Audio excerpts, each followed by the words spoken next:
With so many things happening at college, you have your terms, you have your placements, you have so many things to manage over there. How did you and when did you start with your GMAT prep? What is a good strategy for that? Okay, so honestly, my story is very, I really don't think mine is the ideal benchmark here. But so I got placed in December, which is also when I got my YLP stage one admit. Then I knew that I had crossed stage one. So placements was out of the way. But the extracurriculars I had taken, like I was the vice president of the Fine Arts Society, and I had a lot of ideas what I wanted to do there. And of course, I had to keep my GPA up for the admit process as well. So I enrolled for GMAT coaching in December. But very honestly, I don't think I was sincere with the preparation in the very start because I had to manage a lot of things at once. So I kept studying intermittently. I had live classes, so I used to attend those classes, but I don't think I did a very good job there. But I think I sincerely started studying in May. Like, of course, what I studied intermittently definitely helped. But when my college got over, I really I bucked down and I did like maybe 6 to 8 hours of prep daily minimum, and I used to give mocks. And of course, my GMAT story is also an entirely different thing. So it didn't work out at the start. I had to give 3 attempts. So I would say my prep strategy was like pretty messed up at the beginning. I would not recommend anyone to do that because I was all over the place.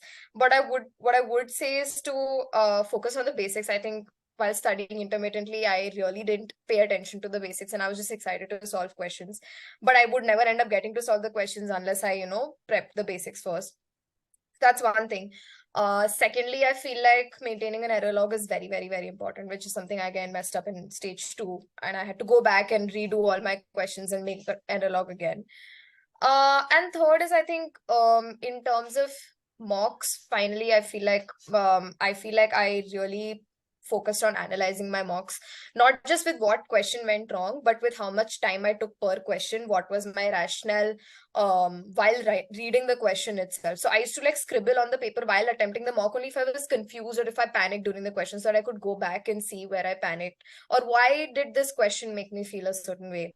I realized that CR was a struggle point for me, so I went back and understood okay, which parts of the question I'm supposed to read first. So I really dove deep into every single part to optimize every part to make it to that score. So that's definitely something I would say I did for the GMAT prep. But did you prepare for the CAT at all?